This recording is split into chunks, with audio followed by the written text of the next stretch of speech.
My husband left me for my ex-daughter-in-law. On the day of the wedding, she called me. Come and learn how an in-love couple lives. She thought I'd arrive crying. As I was walking in, I discreetly slipped something into her hands. A positive pregnancy test. I'm happy to have you here. Before we begin, make sure you're subscribed so you don't miss any of our next stories. Please follow this one to the end and let me know in the comments what city you're watching from. I'd love to see how far my story has reached. The phone rang at exactly 11:15 in the morning.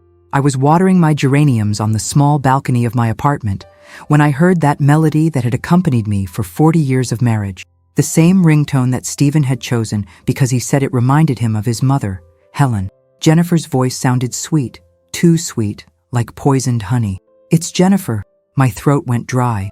It had been 6 months since I'd spoken to my ex-daughter-in-law. Not since the day Stephen packed his bags and told me he had found true love. At 65, after 40 years together, he had replaced me with a woman 30 years younger. A woman who had been like a daughter to me. Jennifer, I managed to say, keeping my voice steady. What do you want? Her laugh tinkled through the earpiece like broken glass. Well, I wanted to invite you to something very special. Stephen and I are getting married today. The words hit me like a punch to the stomach. I knew this would happen eventually, but hearing it from her lips made it feel brutally real. I sat down heavily in the wicker chair that Stephen had bought for our 20th anniversary. Congratulations, I mumbled, hating how my voice trembled. Oh, but that's not all, Jennifer continued, and I could imagine her cruel smile. I want you to come. I want you to see what a real marriage looks like. Helen, come and learn how a truly in-love couple lives. The silence stretched between us like an abyss. She expected me to scream, to cry, to beg her. She expected me to get there a wreck, giving her the show she so desired. For 40 years, I had been the perfect wife, the one who never caused problems, the one who always turned the other cheek. What time? I asked with a calm that surprised even me. There was a pause. Clearly, it wasn't the answer she expected. At 5 p.m. at St. Mary's Catholic Church. Are you really going to come? I'll be there, I said, and I hung up before she could reply. I stayed sitting in that chair for a long time, looking at my wrinkled hands, the same hands that had cooked thousands of dinners for Stephen, that had ironed his shirts, that had held his during our wedding vows, which apparently meant nothing to him. Jennifer had been my son Matthew's wife for 5 years. I had watched them grow together. I had nurtured their marriage as if it were a delicate plant. When Matthew died in that car accident 2 years ago, Jennifer was a 30-year-old widow. I comforted her, helped her, treated her like the daughter I never had. I never thought she would be comforting my husband in ways I couldn't imagine. The betrayal had started during Matthew's funeral. While I mourned the death of my only son, Stephen was finding comfort in his widow's arms. What a cruel irony that the man who always bragged about his Christian values, who lectured me about fidelity and commitment, had been planning his escape during the most painful moment of our lives. I got up and went to the hallway mirror. The woman looking back at me was 65, with perfectly styled gray hair and eyes that had seen too much. For 40 years, I had been Helen Miller, Stephen's wife. Now I was simply Helen, and for the first time in decades, that didn't scare me. I went to my closet and took out the black dress I had bought for Matthew's funeral. It was elegant, somber, and fit me perfectly. But as I held it against my body, something inside me rebelled. I wasn't going to that wedding as a grieving widow. I wasn't going to give Jennifer the satisfaction of seeing me destroyed. I put the black dress away and took out a navy blue one I had bought months ago but had never worn. It was beautiful, flattering, and made my eyes look brighter. If I was going to face my demons, I would do it with dignity. The rest of the day passed in a strange calm. I made coffee, read the newspaper, ate lunch as if it were any other day. But inside, something was changing. For the first time in months, I didn't feel that heaviness that had accompanied me since Stephen left. In its place was something more dangerous, a cold, steel-like determination. At 4:30, I styled my hair, put on my best pearl necklace, the one Stephen had given me for our 25th anniversary, and looked at myself one last time in the mirror. The woman looking back at me was not a victim. She was a survivor. As I locked the door to my apartment, I thought about Jennifer's words. Come and learn how a truly in-love couple lives. Oh, Jennifer, you had no idea what I was about to learn. Dr. Davis's clinic smelled of disinfectant and wilted flowers. I had come for my routine checkup, the one my doctor insisted on every 6 months since I turned 60. It was a Tuesday morning, 3 days after receiving that call from Jennifer, and I still couldn't get her mocking tone out of my head. I was waiting in the waiting room when I saw her. Jennifer was coming out of Dr. Campbell's gynecologist's office with a beige folder in her hands and a smile I couldn't decipher. She looked different, fuller, with a glow to her skin I didn't remember. She was wearing a baggy blouse that hid her figure, something unusual for her, who always showed off her body with tight clothes. My first instinct was to hide, but something stronger kept me still, watching. She didn't see me. She was too focused on her phone, texting with a smile that seemed maternal to me. "Mrs. Miller," the nurse called to me, "the doctor is waiting for you." Throughout the consultation, my mind kept returning to that image. Jennifer coming out of the gynecology office with that folder, with that smile, with those baggy clothes. When Dr. Davis finished reviewing my results and assured me that everything was perfect for a woman my age, I asked him a question that surprised even me. "Doctor, do you know the gynecologist upstairs, Dr. Campbell?" "Of course," Gonzalo smiled. "He's an excellent professional. Why do you ask?" "Just curious," I lied. "I've heard he's very good. The best in the city for fertility and high-risk pregnancies. If you need anything in that area, don't hesitate to recommend him." Pregnancies. The word hung in the air like smoke after a fire. I left the consultation with my mind spinning. It was possible. Jennifer was pregnant. If so, who was the baby's father? Stephen had left our house just 6 months ago, but his affair with Jennifer had started much earlier. I was sure of that. During lunch, I couldn't focus on anything else. I remembered all those strange moments during the last year of my marriage. Stephen coming home late with elaborate excuses. Jennifer visiting us more frequently after Matthew's death. Their gazes that lasted too long. Their shared laughter that stopped when I entered the room. In the afternoon, I decided to return to the clinic. I didn't know exactly what I expected to find, but I needed answers. I sat in the first-floor cafeteria with a magazine, pretending to read while watching who came and went. At 4:30 in the afternoon, my patience was rewarded. Jennifer appeared again, this time accompanied by an older woman I recognized as her sister, Susan. They went up to the second floor, to Dr. Campbell's office. I waited. 20 minutes later, they came down together. Susan had her arm around Jennifer's shoulders, and I could hear fragments of their conversation as they passed near my table. "The doctor says everything is fine, but you need to take better care of yourself. It's already 4 months, Jennifer. You can't keep hiding it. Stephen has a right to know." 4 months. My mind did the math automatically. Stephen had left me 6 months ago, but if Jennifer was 4 months pregnant, that meant they had been together during my marriage under my own roof while I was cooking for them and treating them like family. The rest of the conversation was lost as they walked away, but I had heard enough. I sat there processing the information, feeling how rage was mixing with something more complex, a strange satisfaction, because I knew Stephen better than anyone.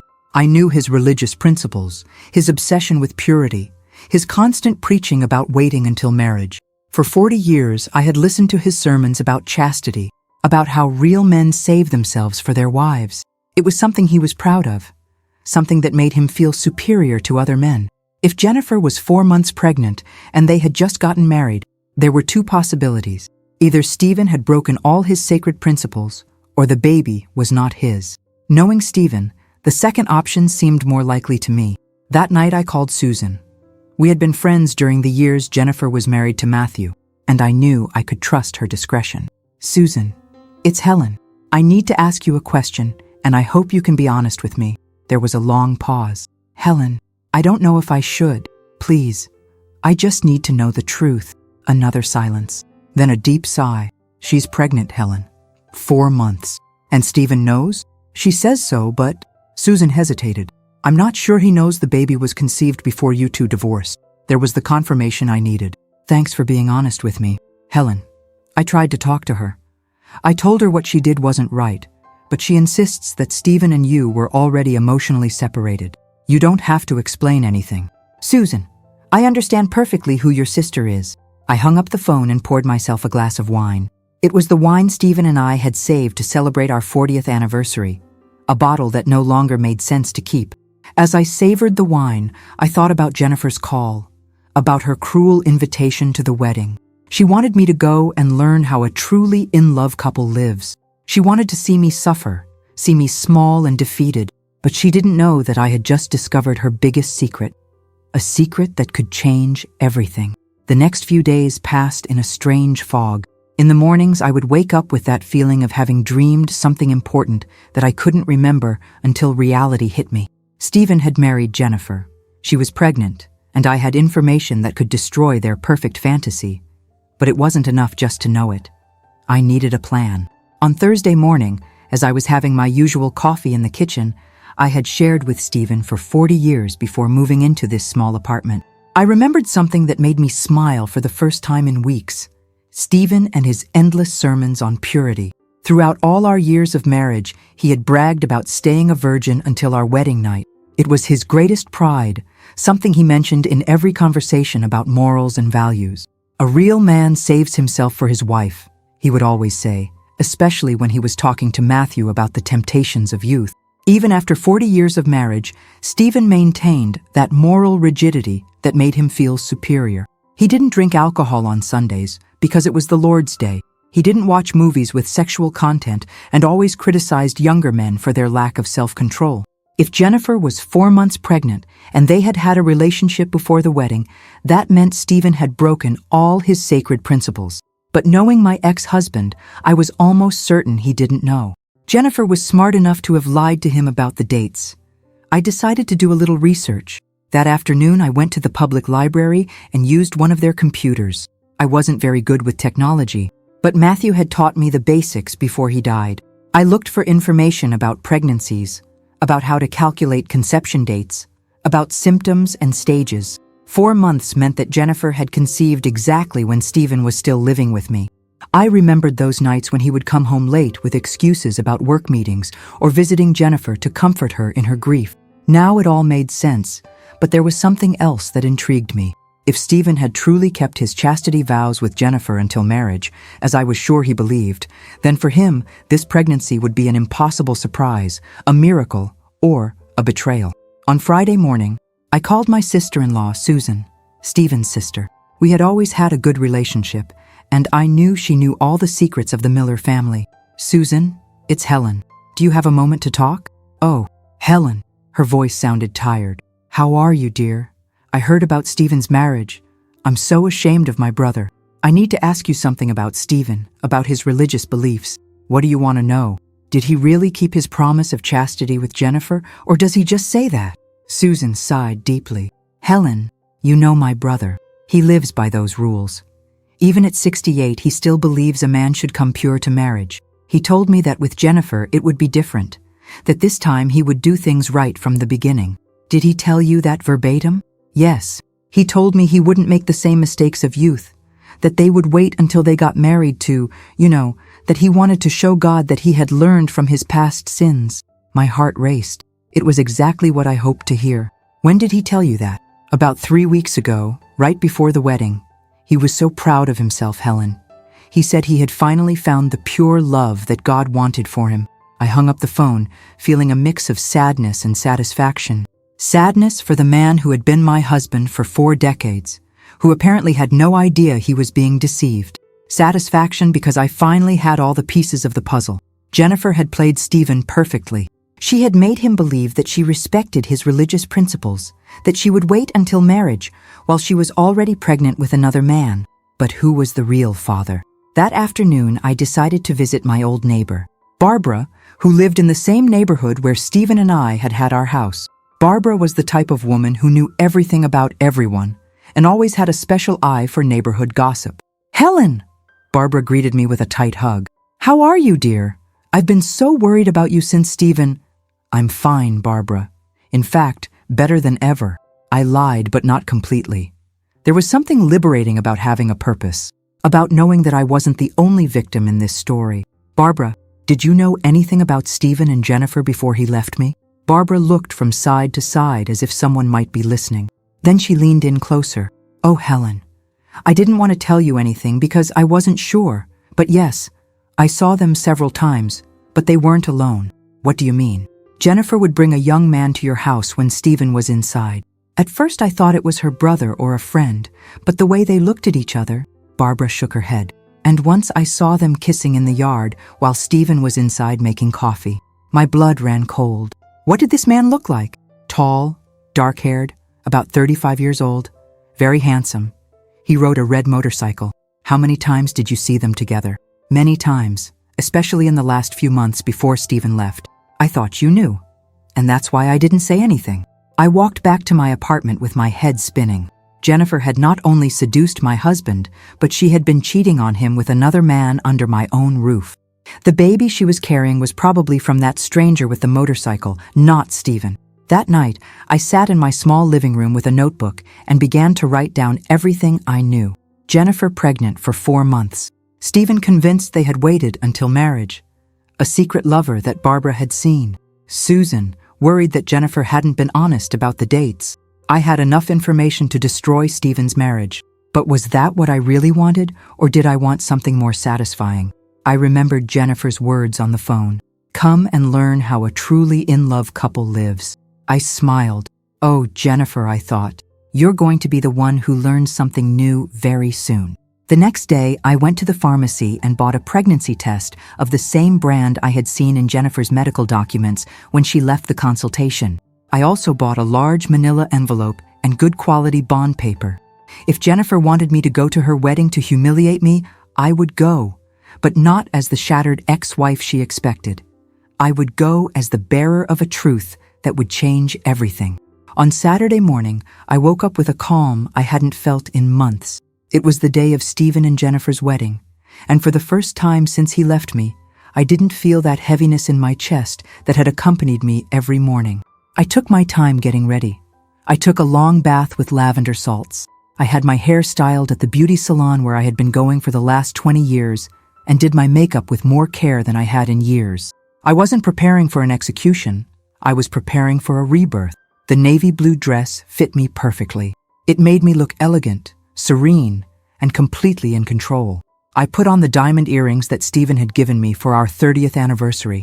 The same ones he had paid for with the money we had saved together for our retirement. How ironic that they were now serving this purpose. In my handbag, I carried the manila envelope with the copies of the medical documents I had managed to obtain through Susan, who had finally decided that her sister needed to face the consequences of her actions. I also carried the pregnancy test I had bought along with a note I had written and rewritten until the words were exactly right. At 4:30 in the afternoon, I drove to St. Mary's Catholic Church. It was a small, beautiful church, the same one where Stephen and I had married 45 years ago, the same one where we had baptized Matthew, where we had celebrated our 25th anniversary by renewing our vows. Seeing that church decorated with white flowers and gold ribbons for my ex-husband's wedding to my ex-daughter-in-law was like a slap in the face. But I didn't stop. I had come here with a purpose. The guests were already arriving. I recognized many of them, old friends of Stephen's, neighbors, some relatives.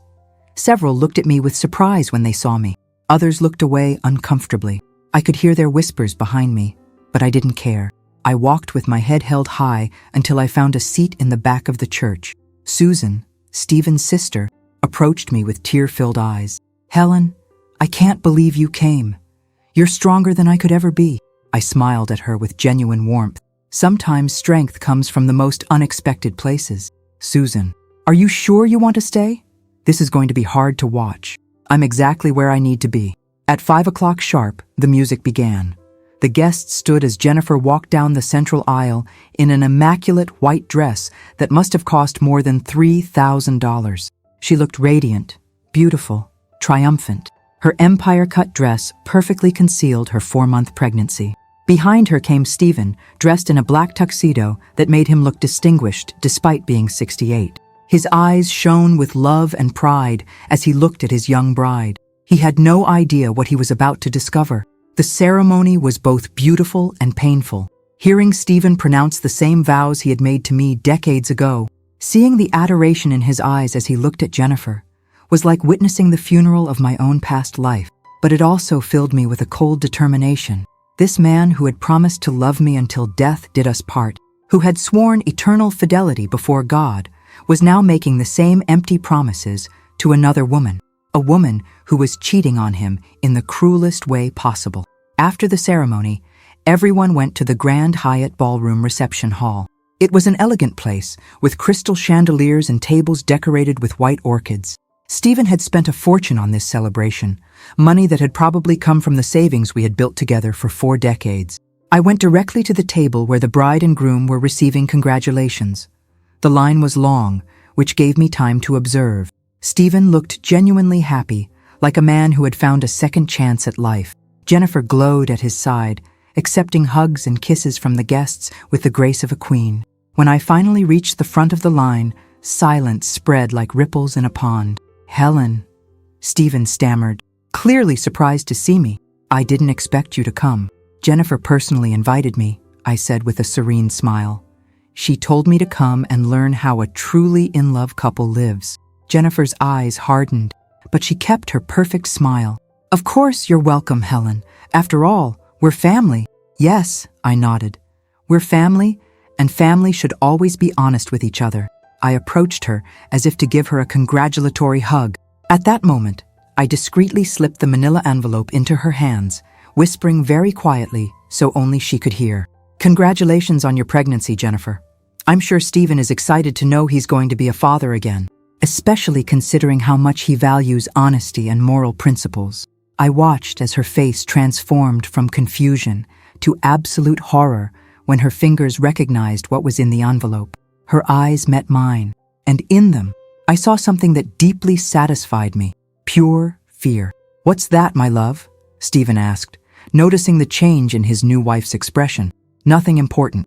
Jennifer tried to smile, but her voice was trembling. "Just a gift from Helen. How sweet." Stephen smiled without having any idea that he had just received a time bomb. Helen was always very thoughtful with special details. I walked away from them with a smile on my lips, heading to the bar to order a glass of water. From there, I could perfectly see the main table, where Jennifer was desperately trying to hide the envelope while Stephen greeted other guests. I didn't have to wait long. During the toast, as Stephen stood up to give his thank you speech, Jennifer took the opportunity to discreetly open the envelope under the table. I saw the exact moment she read my note. "To Stephen, your new wife is 4 months pregnant. Do the math. Lovingly, someone who knows the truth." Her face went completely pale. Her hands trembled as she pulled out the copies of the medical documents and the pregnancy test I had included as visual evidence. Stephen finished his speech without noticing anything, radiant with happiness as he spoke of second chances and true love. But when he sat down and saw the expression on his new wife's face, his smile vanished. "Jennifer, what's wrong? You look terrible." She tried to close the envelope, but it was too late. Stephen had seen the papers, had seen his name on the medical documents. "What is this?" he asked, taking the documents from her trembling hands. From my table at the back of the room, I could see how reality began to hit Stephen as he read. His expression changed from confusion to understanding, and then to something much more devastating. Absolute betrayal. The night was just beginning, and I already knew that this marriage wouldn't last even until the honeymoon. The silence at the main table was so thick it seemed to absorb all the sounds from the room. Stephen held the medical documents in his hands, his eyes moving quickly over the dates, the numbers, the words that were destroying his perfect world line by line. I remained seated at my table at the back, pretending to drink my water while watching the drama unfold 30 yards away. The other guests continued their conversations, oblivious to the bomb that had just exploded at the head table. 4 months, Stephen murmured. His voice was barely audible, but I knew his way of speaking so well that I could read his lips. 4 months pregnant. Jennifer tried to take the papers from his hands. "Stephen, please, let me explain." "Explain what?" His voice rose high enough for the nearby tables to start looking at them. "Explain how you're 4 months pregnant when we've been married for exactly 4 hours?" The color completely drained from Jennifer's face. Her lips trembled as she searched for words, any words that could save her from this moment. "Stephen, you don't understand." "I understand perfectly." Stephen stood up abruptly, the chair falling backward with a crash that now did catch the attention of the entire room. "I understand that you have lied to me since day one." The musicians stopped playing. The conversations died out one by one until the only sound in the room was the echo of Stephen's voice bouncing off the walls. "Stephen, please sit down." Jennifer tried to pull on his arm, her voice filled with panic. "People are watching us." "Let them watch," he yelled, freeing himself from her grip. "Let them see exactly what kind of woman you are." Susan, Stephen's sister, quickly approached from her table. "Stephen, calm down. We can talk about this in private." "No." His eyes were bloodshot, the veins in his neck marked by fury. 40 years, Susan. 40 years.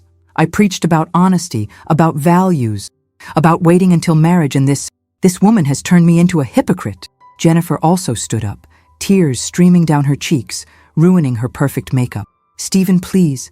The baby could be yours. The dates might be wrong. The dates don't lie." Stephen threw the documents onto the table, scattering them among the dinner plates. "And I'm not an idiot either. If you're 4 months pregnant, you conceived this baby when I was still married to Helen." A collective murmur swept through the room. 100 pairs of eyes turned toward me, but I remained motionless, keeping my expression neutral while Stephen continued to destroy everything Jennifer had built so carefully. "But there's more, isn't there, Jennifer?" Stephen took the pregnancy test I had included in the envelope. "Because if we had been together during my marriage, that would mean I broke all my principles, that I lied about maintaining my chastity until our marriage." "Stephen," Jennifer's voice was barely a whisper, "tell me the truth." His fist hit the table with such force that the champagne glasses teetered. "When did we start having a physical relationship? Was it before our marriage?" The silence that followed was deafening.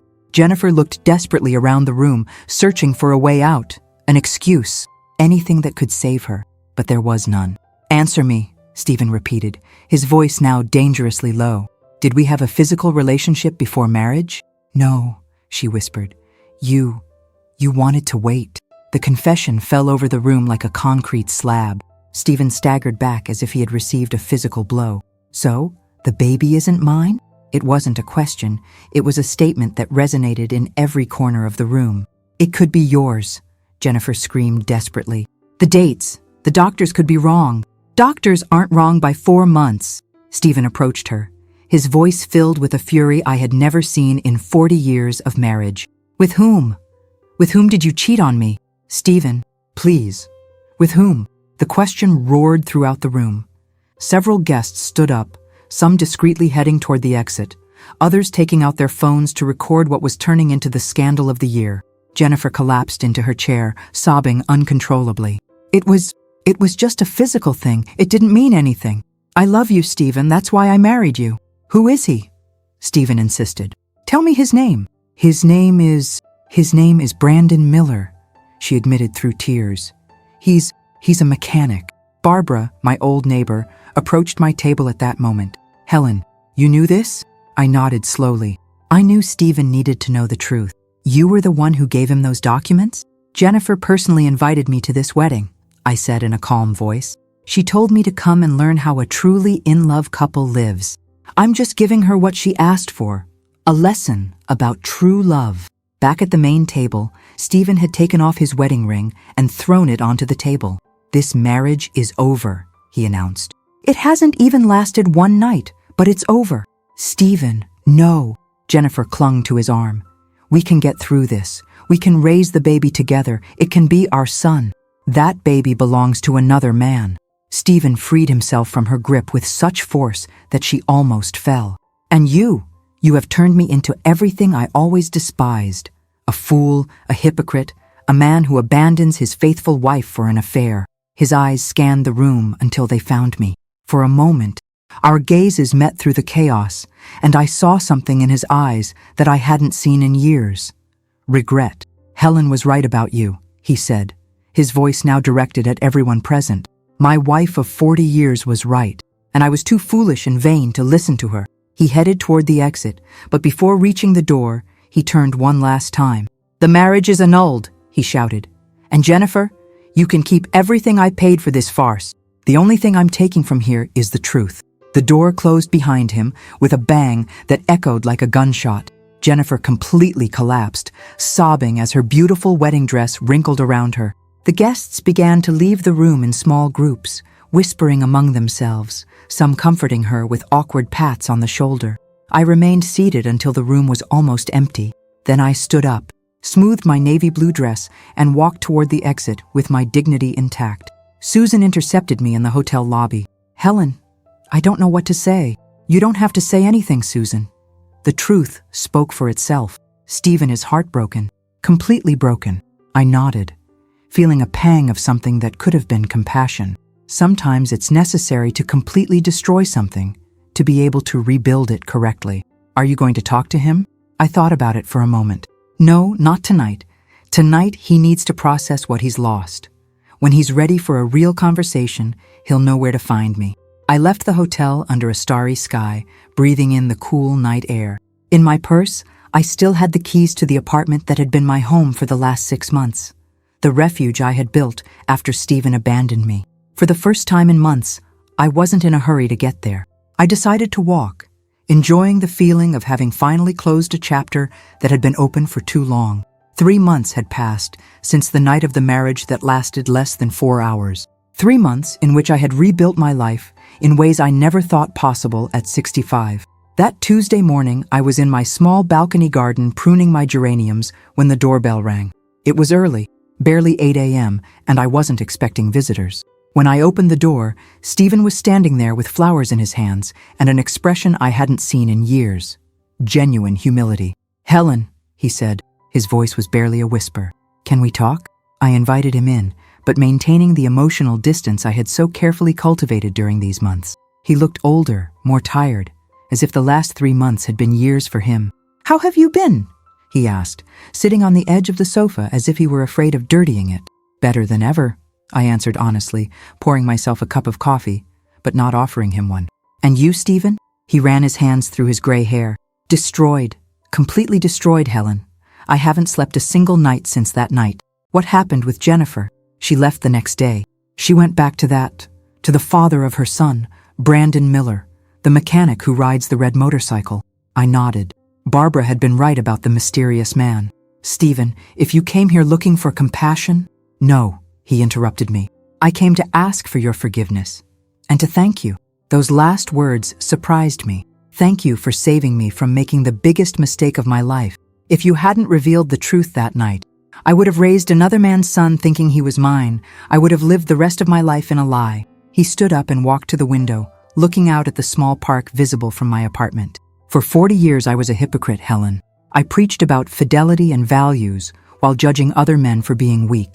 And in the end, I was the weakest of all." "Stephen, let me finish, please." He turned to me, his eyes filled with tears. "You were the perfect wife, faithful, dedicated, loving.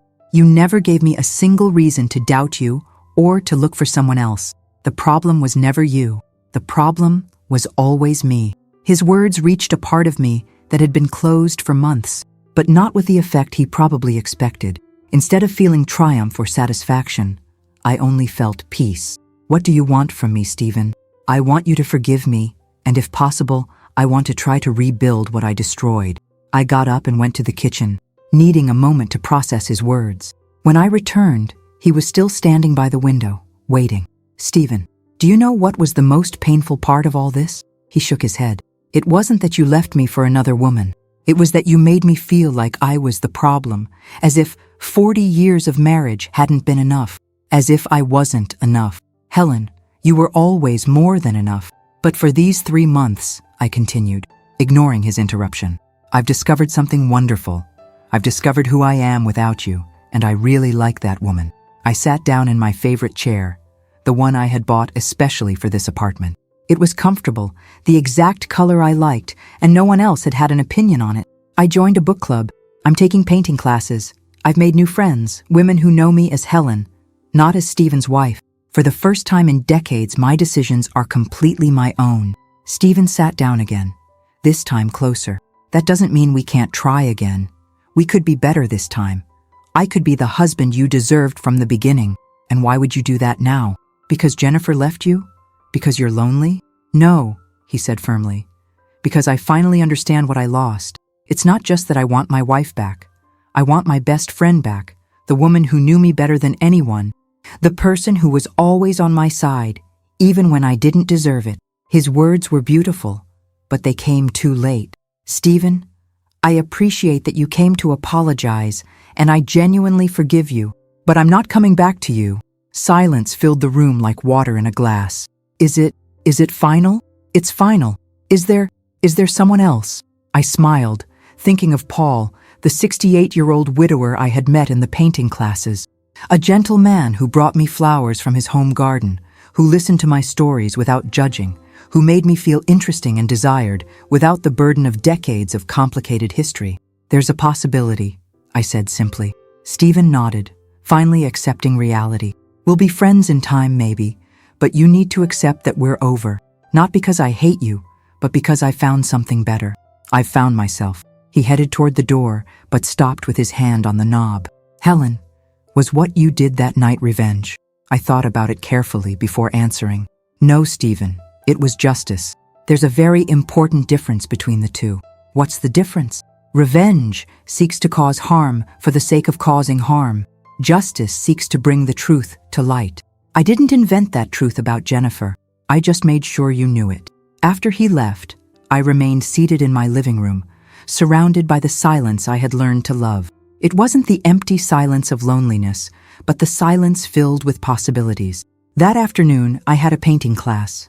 Paul had promised to teach me a new technique for painting sunsets. Afterward, we were going to have dinner at that small Italian restaurant where the waiter already knew our names and saved us the table by the window. It wasn't the life I had planned when I married Stephen 45 years ago, but it was a life I had chosen for myself, a life where no one took me for granted, where my opinions mattered, where I could be simply Helen. As I was getting ready to go out, I thought about Jennifer. According to Susan, she had given birth to a healthy baby boy 3 months after the failed marriage. She was raising the baby with Brandon, the mechanic with the red motorcycle, who had apparently turned out to be a better man than any of us had expected. I didn't feel any resentment. In a strange way, I was grateful to her. Her betrayal had been the push I needed to get out of a marriage that had become more of a habit than love. That night, as Paul and I walked through the park after dinner, he took my hand. "What are you thinking about?" he asked. "About endings," I said. "About how sometimes what seems like a terrible ending is actually the beginning of something wonderful." "Are you talking about your divorce?" "I'm talking about my liberation." Paul smiled, squeezing my hand with his. It was a different hand from Stephen's, softer, more careful, a hand that hadn't known 40 years of my history, but was willing to know the years to come. "You know what's the most incredible thing about all this?" I said, as we sat on our favorite bench, the one with the best view of the lake. "What?"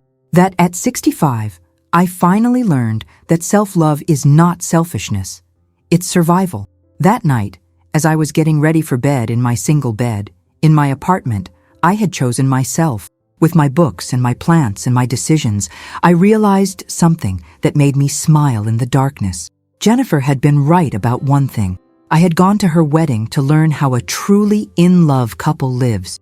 The lesson, however, had not been the one she expected. The lesson had been that before you can truly love someone else, you have to learn to love yourself. And now, I finally did. And that's my story.